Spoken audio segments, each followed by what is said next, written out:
Ladies and gentlemen, welcome once again to the Duval Dive. Of course, I am Kyle Nash, the student of the game. I'm Trevor Soames with BigCatCountry.com. And you're listening to this thing on the Believe Podcast Network. Travis, I'm sure the Duval Divers who know why I'm wearing this hat. The Duval Devout who are seeing this for the first time are probably going, Kyle, why the hell are you wearing that 49ers hat today? Well, it's probably the same way you're wearing your Duval country cap, which I got to admit, for white colored swag, I usually, if you're going to wear swag, can you please not wear white? Typically, I think that's boring. But as white colored swag goes, that's a quality cap, and I'll give it its credit. Being said, the reason why you're sporting your cap is it's time to speak to the state of the South. Wow. So Kyle does not like the whites. I understand. This is good. This is good. This is why you're self-hate. Is that what you're trying to say? I think so. Yeah. That's hey. Listen, I am the day walker. It's a whole thing. But that was great, Travis. I wasn't ready. I'm going full Kevin Hart. That being said, the state of the South being the AFC South football division. Not that very awesomely timed joke by Travis. That being said, there's been a whole lot of noise out there regarding the, shall we say, improvement, the different moves that have been made, all of that. Yes. Thank you for air quoting that. Yes. And to be honest, all we're doing is basically telling you how we feel. Free agency changed the division such that it is. And out of the gate, the team that needed the most change is the one where during the season at some point their newly acquired quarterback said, and I quote, "We ass right now." Now, that being said, is there a chance for them to get, this is going to be an interesting way to put it, beyond ass? Can they get to that next level? I don't know what all that is, but let's talk a bit about the Tennessee Titans. And listen, the whole reason we have this conversation, Duval Devout, you Duval divers out there, is simply because you got to know thy foe. It's that simple. And well, we know for a fact. Oh yeah, you know what? I'll hand you the ball. I've been talking too much. Go ahead, Travis. No, you're good. I mean, you that's the gist of it. Is the Titans made a lot of changes because the Titans needed to make a lot of changes because the team was, quote unquote, ass. And now again, this is not me making the statement. This is literally the statement of the starting quarterback. Correct. For the Tennessee Titans. I couldn't have said it better myself. And unfortunately, that clip is going to get a lot of play. Well, perhaps you could have, but since we would have a source directly from the team guiding us in that direction. Just saying.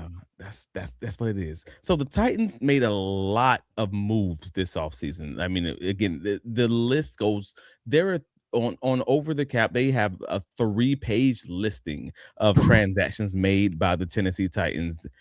Is starting with the biggest transaction, which was the signing of one of the only 3 technique options, defensive tackle options on the market, John Franklin Myers. Jacksonville Jaguars fans, I know you guys know all about him.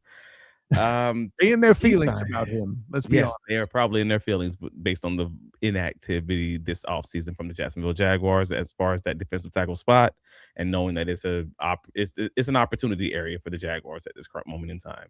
All that to be said, hey man, the Titans paid some serious money to get him, though. To be clear, the Titans paid $21 million US for John Franklin Myers when most people thought he was going to get around that 13 to maybe $15 million range heading into free agency. They got the guy who they claim to want, obviously who has experience with Robert Saleh in the past, but also, Jesus, that's a pretty penny, and it makes me feel very similar to that Calvin Ridley contract, honestly. Well, I'm not trying to be petty because it's not about hate. Like, I don't like the Titans. Let's be very clear. So I like the fact that I hated the fact that the Tennessee Titans got John Franklin Myers to be right next to Jeffrey Simmons, because that is a great combination of guys with versatility to kind of dominate anywhere across the line. But also, I can acknowledge, but you also paid a lot more than you probably should have paid for that guy. And when those moves don't go as they should have, or if injuries happen, and like, what happened to Calvin Ridley, you then get into situations where you are paying some very average to maybe even below average and injured guys some really elite money. And we're looking at you, Calvin Ridley. See, comparison. This isn't about Calvin Ridley, but it's about Calvin Ridley. It's about It's about the Tennessee Titans and using Calvin Ridley as a mark to kind of show you why this could go wrong, really dang wrong. Because Jackson Smith and Jigba is making $42 million a year right now on average. Jamar Chase is making $40 million, and Calvin Ridley is making $35 million, which is more than Justin Jefferson Jettas. That's wild. That's why it matters. Like you gotta want a guy. I get that you want the guy, but also if you're a bad team, you gotta overpay for a guy. So I do, from a Jacksonville Jaguars perspective, hope that this move goes wrong for the Tennessee Titans. But also, hey man, they paid for this dude, and they paid something serious for him. You're not wrong about any of the above, Travis. But listen, let's remember, I'm aware of the fact that you and the Divers are members of the Duval Devout. You did this as a down payment for an opportunity to talk trash at two Titans at the same time. Don't you hide the petty. That might work on someone else. But I know it's not just. But it's not just talking trash about that, because again, it's to be clear, this gave me the feels, and I said it immediately after the signing. Like again, I said John Franklin Myers to the Tennessee Titans was one of the worst kept secrets in the NFL. Like everybody kind of knew this was what it was going to be. You know what I mean? Like that was the combination of guys. The links, I guess we'll say. The Titans had $100 million in freaking cap space heading into the offseason, and Wan'Dale Robinson and John Franklin Myers were the links that everyone knew was going to be their top targets. It's exactly how it worked out. Cool for them. But if you are a Jacksonville Jaguars fan, we know a thing or two because you've seen a thing or two. You know what an overpay looks like and feels like because you felt that in the past with Trent Baalke. When you overpay for a Gabe Davis, or you overpay for, frankly, unfortunately, a Tyson Campbell. Like when when these things happen, and you're like, I hope that works out because I don't know, because these injuries tell me that you probably shouldn't be extending this guy right now, or you probably shouldn't be paying that guy right now. We've seen this.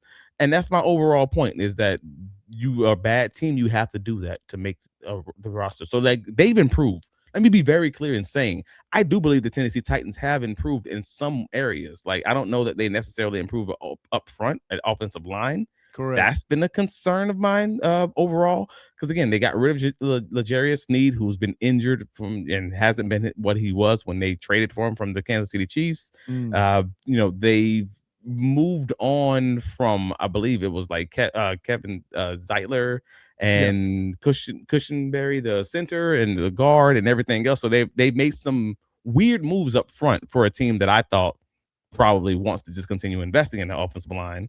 But they made some great moves on the defensive side of things, and I'd like to give them credit for that also.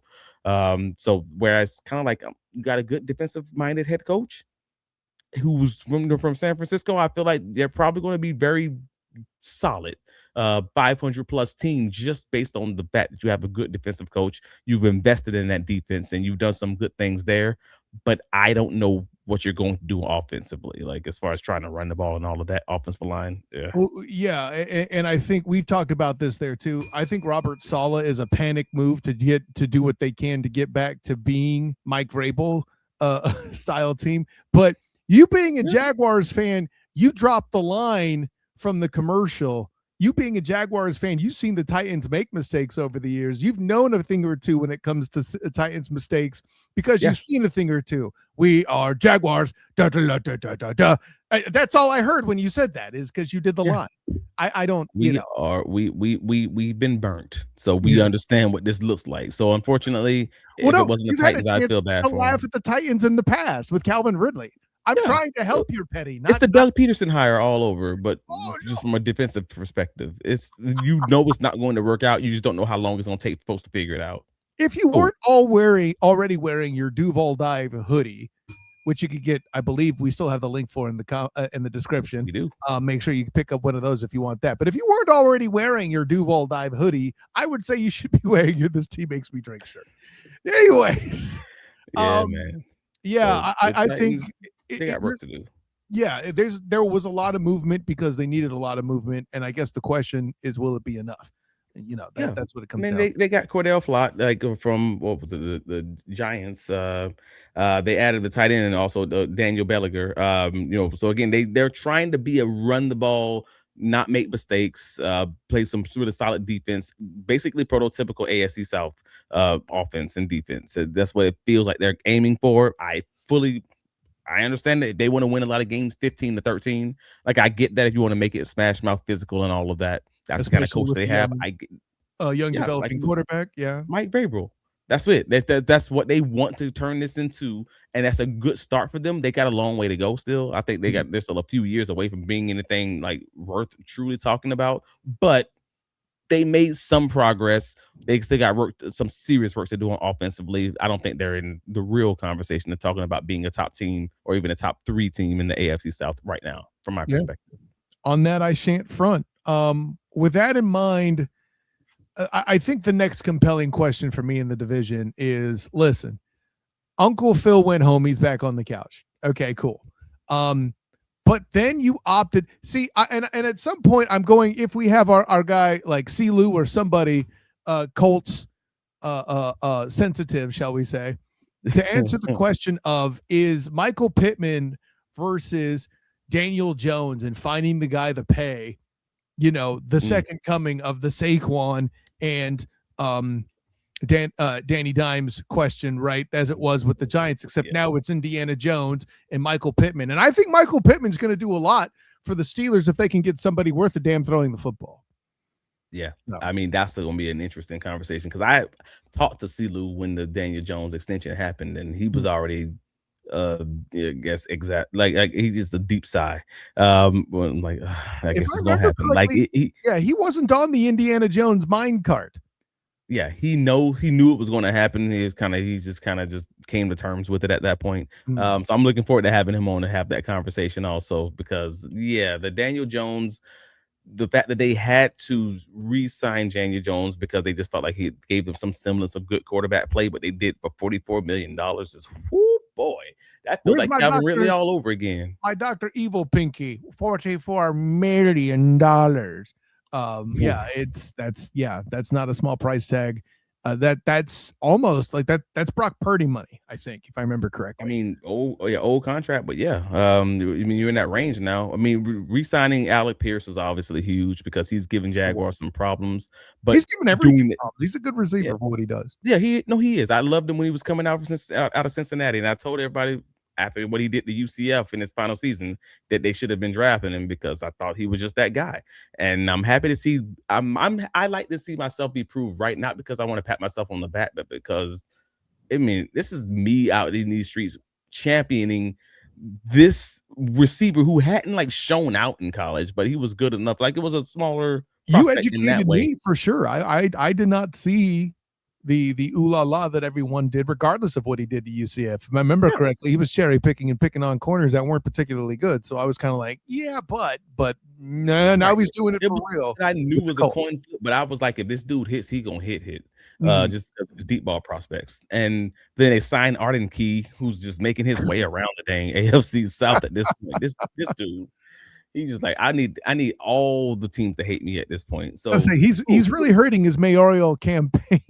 Jesus, everyone wants to be a mayor of every state. But yeah, I mean, and then they lose starting edge Kwity Paye. They lose their starting offensive tackle Braden Smith. They lose starting safety Nick Cross, all in the same offseason. That's not nothing.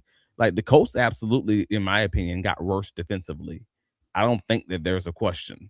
Yeah, you can argue that they stayed the same, or maybe even like they just thought that they did enough. Like, depending on how you view their 2025 season, because they traded away the multiple first-round draft picks between the Sauce Gardner trade. They obviously felt like they thought that they were a Super Bowl contending roster based on the moves that they made last season, and then they had the injuries to Daniel Jones.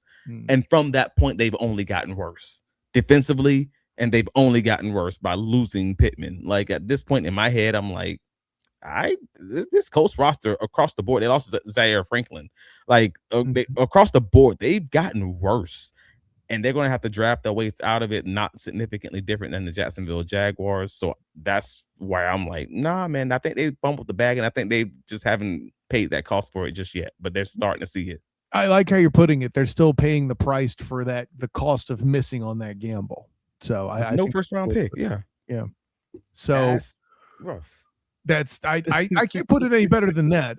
With that in mind, yours and the Divers and the Devout's favorite team to not like. freaking. Freaking, that should tell you everything. That's right, the Houston Texans. And listen, I there's something I want to point out first because I know there's the obvious stuff, and we'll get to it. But on the offensive line, I said it last year about this time because I think this is on or around where they lost Laramie Tunsil. And at one point, I was significantly worried about the Texans, certainly more than you were. You were already calling your shot for sophomore slump from CJ Stroud back then. Damn it. Now, granted, I don't think you'd think it'd be this much to where he's costing himself money in contract extension negotiation, but nonetheless, you did see that fall. And all of that to say, though, I said then myself, when Laramie Tunsil started to get involved, you might be onto something. And the moves, they've made so many moves on the offensive line that get sneezed at. But I'm going to say a line here that I've said in the past for the Duval dive was some of the other guys that were brought in and sneezed at. Just because you sneeze at an offensive line move doesn't mean it's not an upgrade. And I'm not here to say that CJ Stroud is all that in a bag of chips. He has a lot of mental elements to get over and confidence to rebuild, it would appear. Sure. But if that, just like I said of the Jags last year, if that group could get back to being a middle of the tier offensive line, I would be fascinated to see how much more of a threat the Texans become.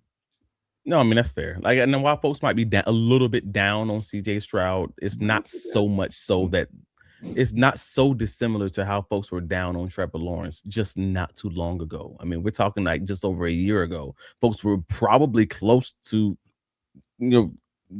similarly down as they are on CJ Stroud on Trevor Lawrence. And now we're all up here with Trevor Lawrence. And if you were to get the Houston Texans a better offensive line play, maybe more of a running game or just a balance in that running game, and continue allowing him to continue being that Nico Collins merchant that he's shown himself to be in some ways in previous seasons, folks are probably going to be feeling a lot better about not just CJ Stroud, but also the Houston Texans team across the board, because that defense was already pretty dang elite. And now all they've done is add Reed freaking Blankenship to the back end. So nuts. So nuts. The rich get richer there. So you basically hold steady as far as your re-signings are concerned. You only lose a few contributors, nothing like crazy there. Like, again, you lose Joe Mixon, didn't play last year. Cool.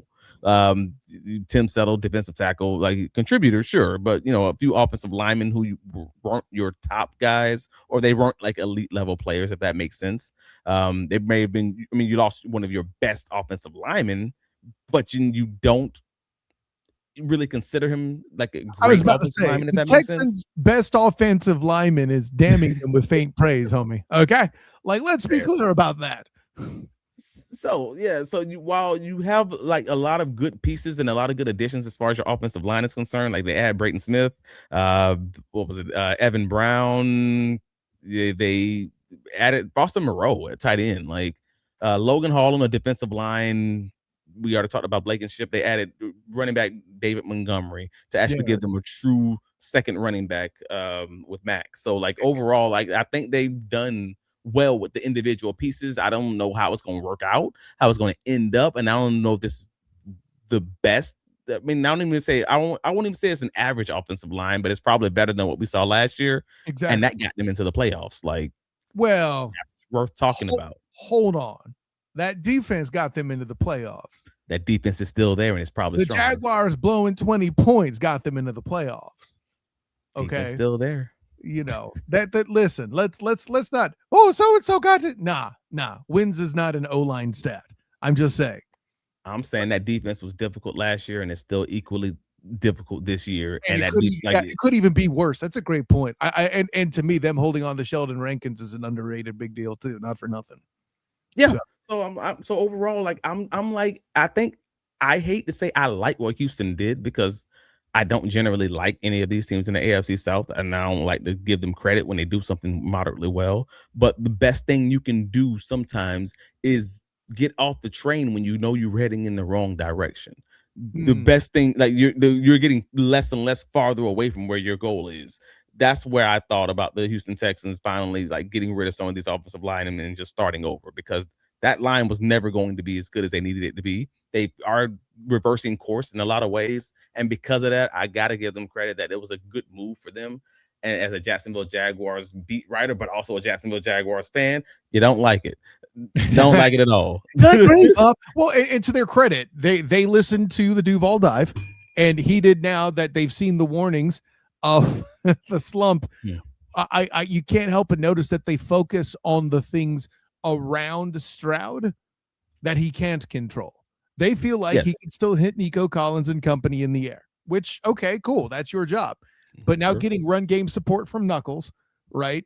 And that offensive lineman improvement, we cited that. I think both those things, they believe they're a good CJ Stroud, not a great CJ Stroud, a good CJ Stroud away from making the Super Bowl. And who knows, if the AFC continues to crumble as it did late last season, without, because I see a lot of teams getting worse in this offseason, in my ever so humble opinion, but we can get more into that in another podcast.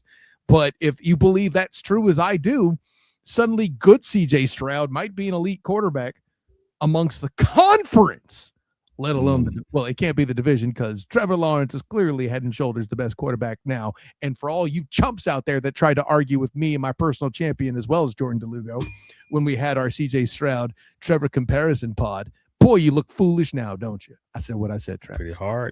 Pretty hard not to look foolish, but but again, that's how you know it takes good. It's when folks on one side hate you one off season, and then the folks on the other side hate you the next season. I'm like, oh yeah, I think that take was correct. I kept saying that Trevor Lawrence and CJ Stroud were the same guys based on different circumstances, surrounding circumstances, different defenses, different schemes, things of that nature. And now they're both in the same scheme, kind of showing their early season struggles, but for different reasons. And then Trevor Lawrence obviously getting a little bit better of an offensive line play and surrounding circumstances there.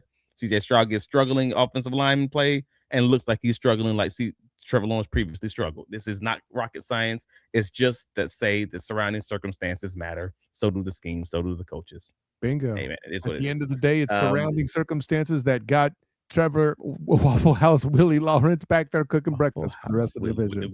With the grill, let's go.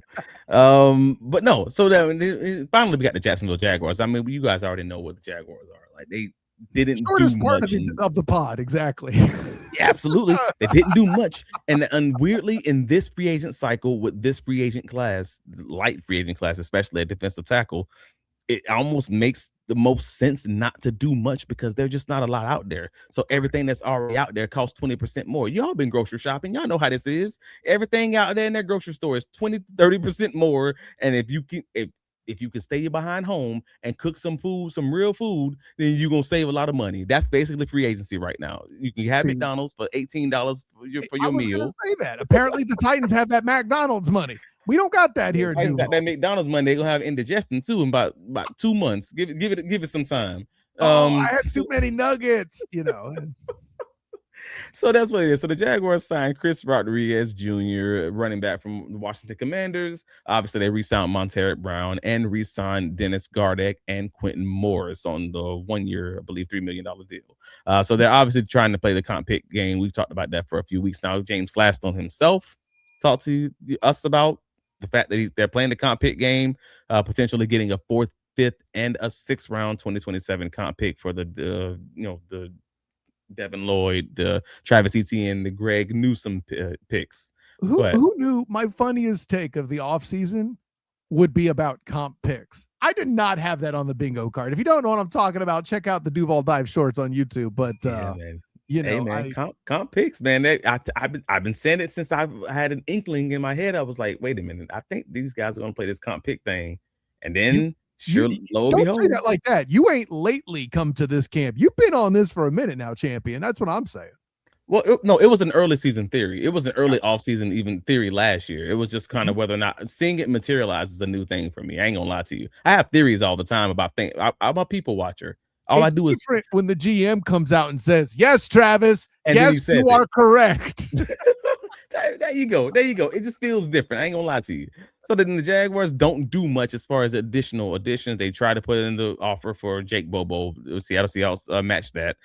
So they lose Travis Etienne, starting running back. They lose starting linebacker Devin Lloyd. And they theoretically, I say starting cornerback Greg Newsome. That's right. in pencil. They lose. He had starting level snaps, but in reality, that job already belonged to Travis Hunter. It was GM already told us. So in reality, the Jaguars lost 2 starting players in Travis Etienne and Devin Lloyd, and there's no argument to be made. The Jaguars absolutely did get worse in that process.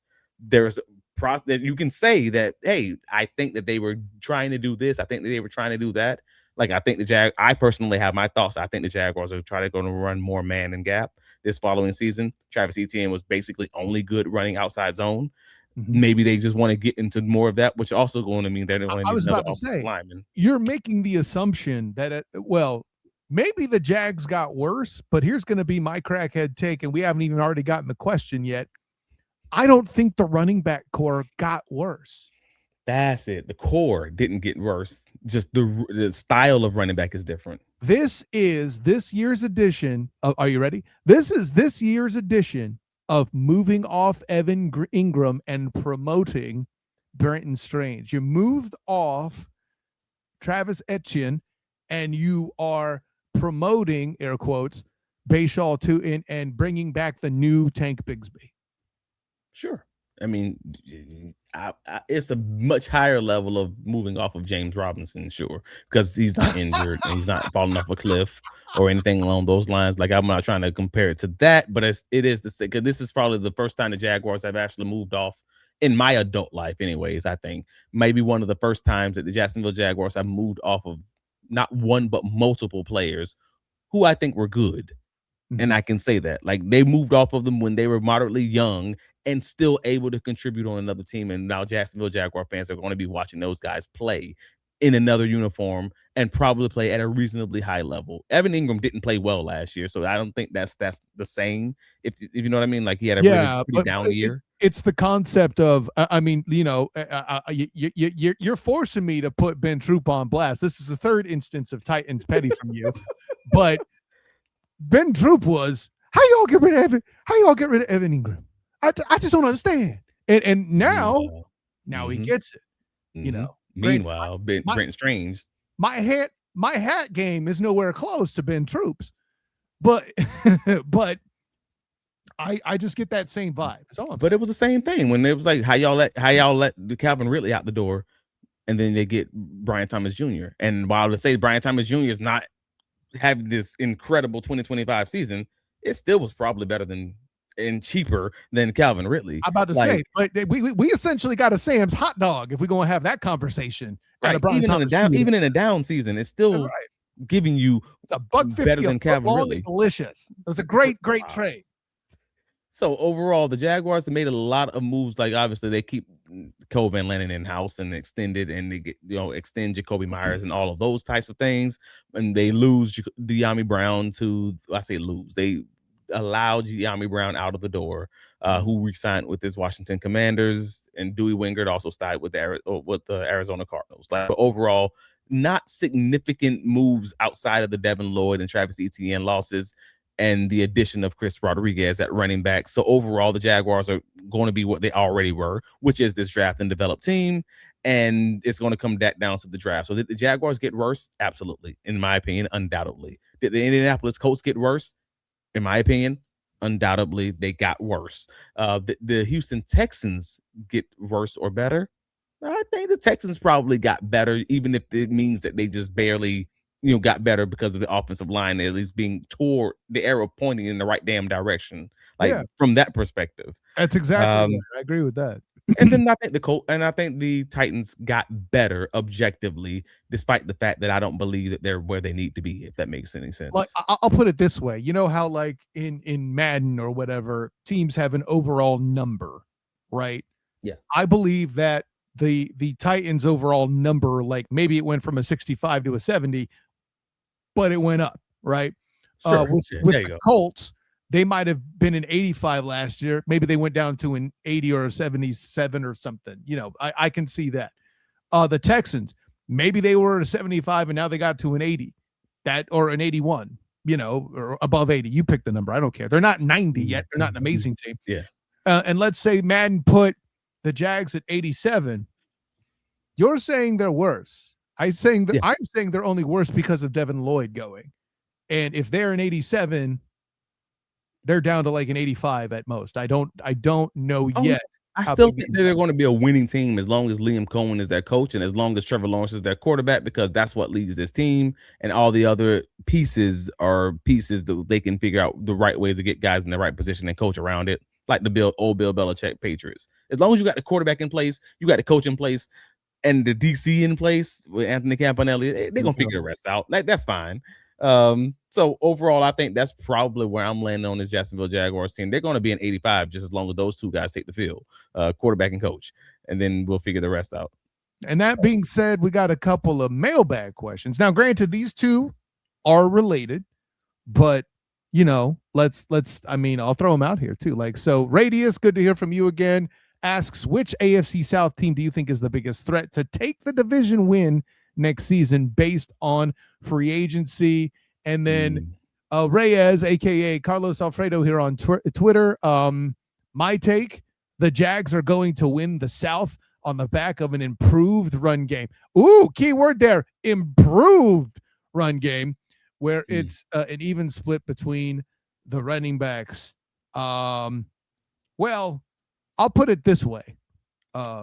Reyes answers Radius's question by saying he thinks it's the Jags. And that's a bold take. Granted, it's not a crack-headed take like some of us had last year to win the division, but it's a bold take. It's a bold take for sure. I'll go to you first because I think people already know what your answer is.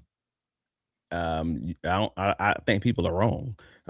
Honestly. And well, I'm going to be real about it. Like, I think the Texans did more than the Jaguars have done in free agency because the Texans were going to do more than the Jaguars did in free agency because the Jaguars are, again, being a draft and develop team. It's going to come down to fully two things.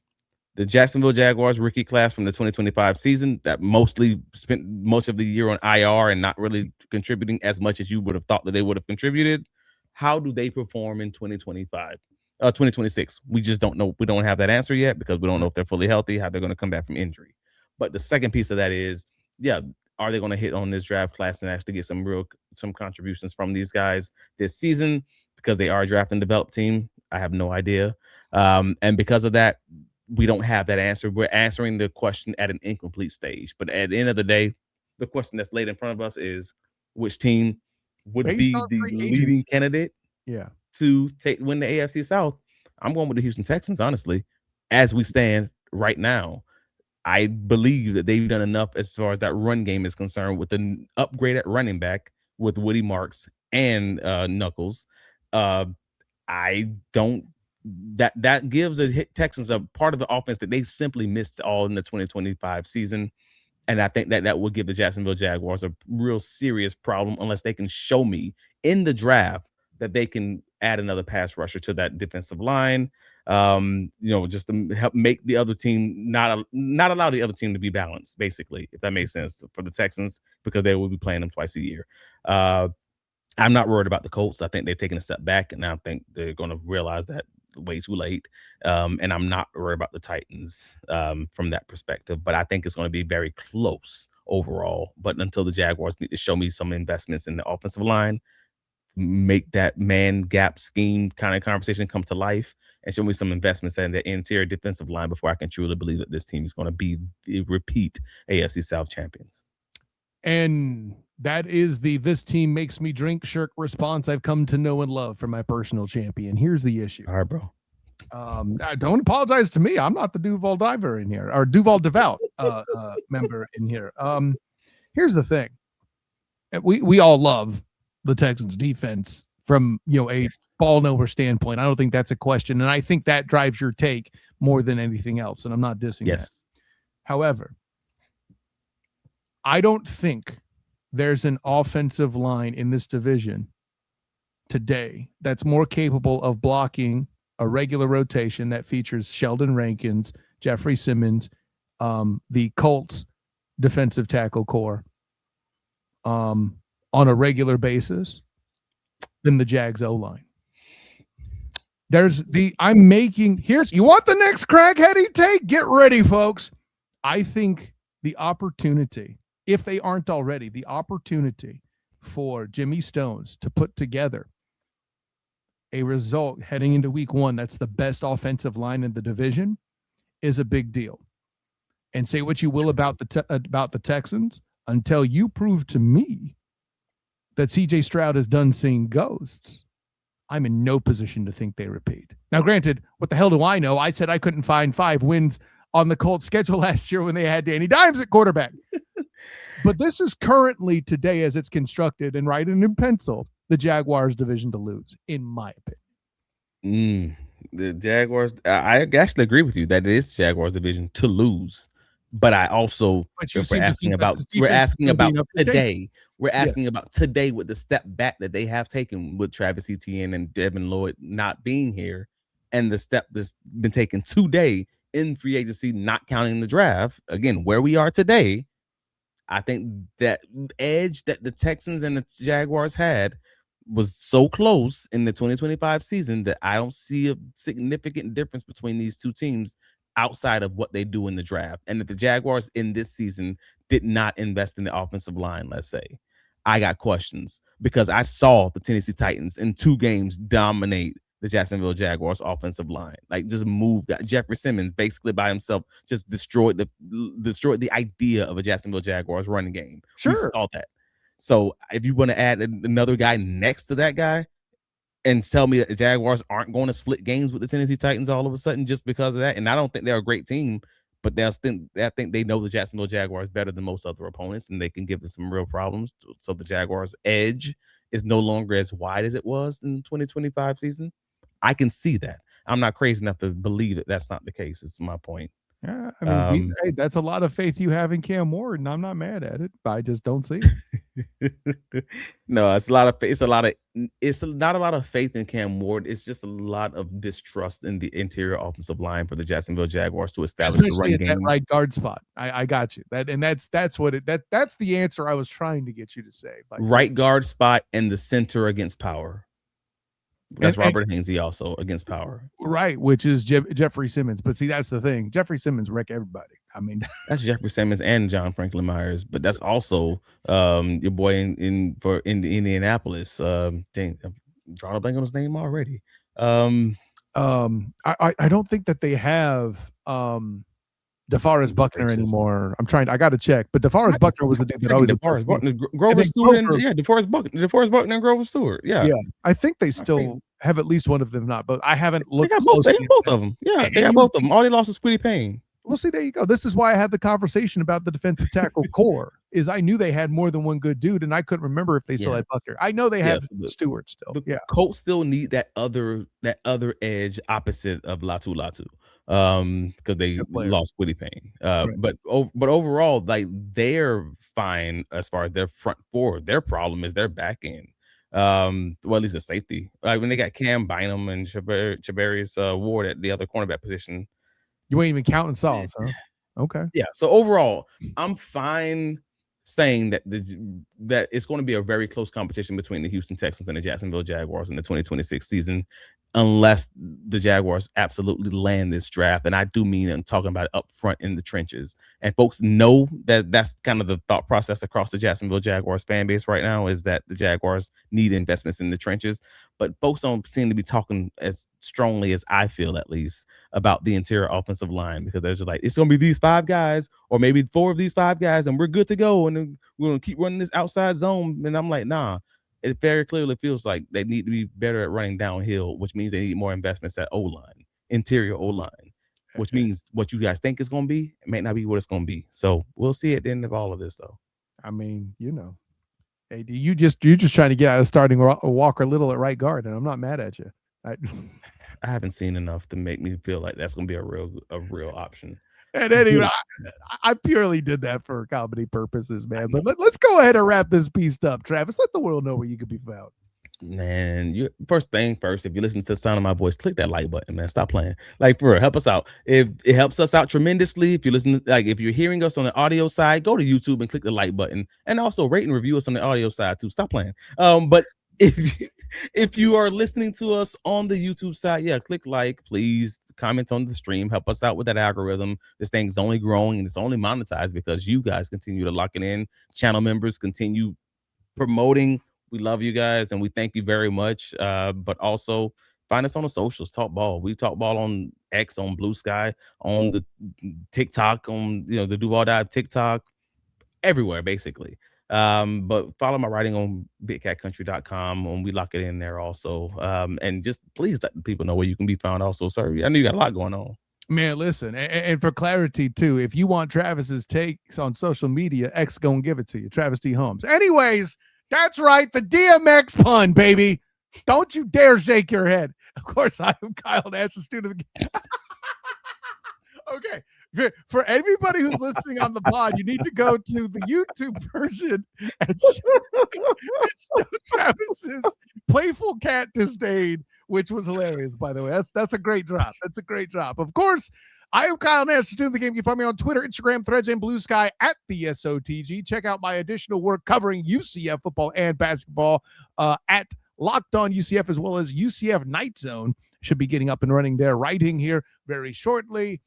Then, of course, my work with the upcoming, as this drops, the upcoming inaugural season of the UFL's Orlando Storm, the Storm Surge podcast. If you haven't checked out me and BP Brian Paul hyping up that first arrival of spring ball back in Orlando here, make sure you check that as well, the Storm Surge podcast on YouTube and Spotify and all the things there. So make sure you check that out. Subscribe to that as well if you're into the spring football action. So for my personal champion, Travis E. Holmes, for you Duval divers, make sure that you cheer for your Jags to win that Game of Thrones. Until next time, everyone, class dismissed.